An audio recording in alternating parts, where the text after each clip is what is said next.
Do that one dance, baby. That one dance. Hi everyone, this is still Jillian and welcome back to my educational vlog. In this video, we will be talking about capitalism, the features, the pros and cons, as well as the captains of capitalism. So without further ado, let's start our lesson. Let's start our lesson by defining capitalism. Capitalism is an economic system and a mode of production in which trade, industries, and the means of production are largely or entirely privately owned and operated for profit.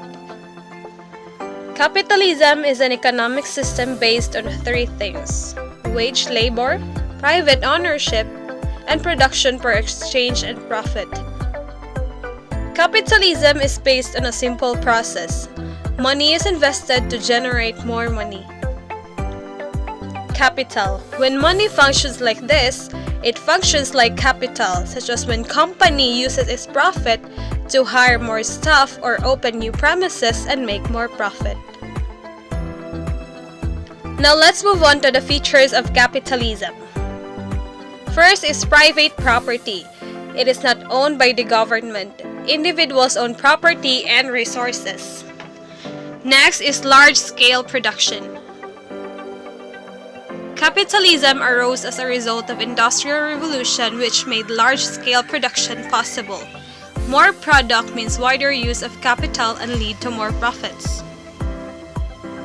Next is profit as a key motive. Money left over can be spent in any way the manufacturer wants. Production under capitalism is profit-oriented. Next is competition. In capitalism, there is extreme competition between capitalists.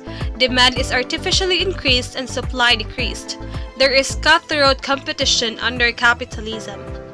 Next feature is price mechanism.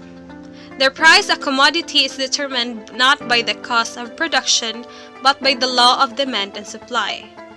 Next feature is wage institution. The objective of the capitalist is to pay as less wages as possible and to take as much work as possible out of him.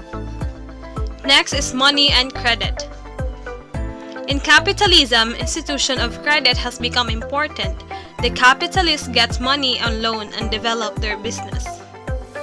Next is laissez-faire competition. There is no governmental control over the forces of production, distribution, and exchange. It is controlled by the forces operating in market.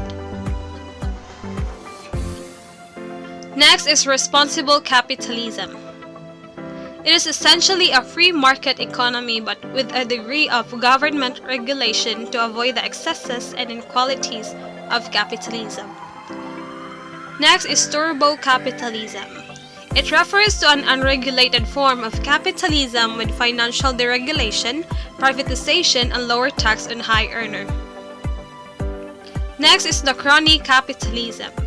It is a term used to refer to the situation where business success is related to strategic influences with civil servants, politicians, and those in authority.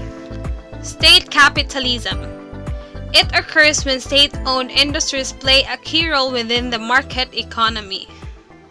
And now let's have the pros and cons of the capitalism. First is the pros. I have here health, social good, being the best, freedom, economic growth, equality.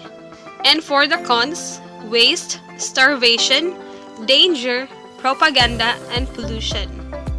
For the future of capitalism. Capitalism has only existed as dominant economic system on planet for a little over 200 years.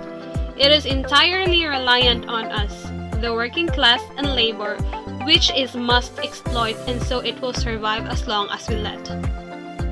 Now let us know who are the captains of capitalism. First is Andrew Carnegie. He is one of the giants of big businesses. Carnegie worked his way up in the railroad business. He entered the growing steel industry. Slowly, Carnegie gained control of every step of the steel-making process. Next captain of capitalism is J.P. Morgan. He is known for reorganizing businesses to make them more profitable and stable and gaining control of them.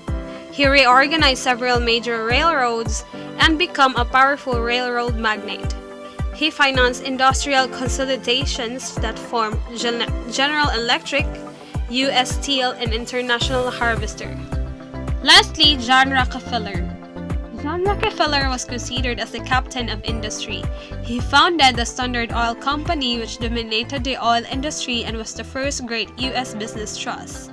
Later in life, he turned his attention to charity and became a philanthropist who donated over $500 million to charities, universities, and churches. He made possible the funding of the University of Chicago and endowed major philanthropic institutions. And that would be all. Thank you for listening. And that would be all for this video, and I hope you've learned something.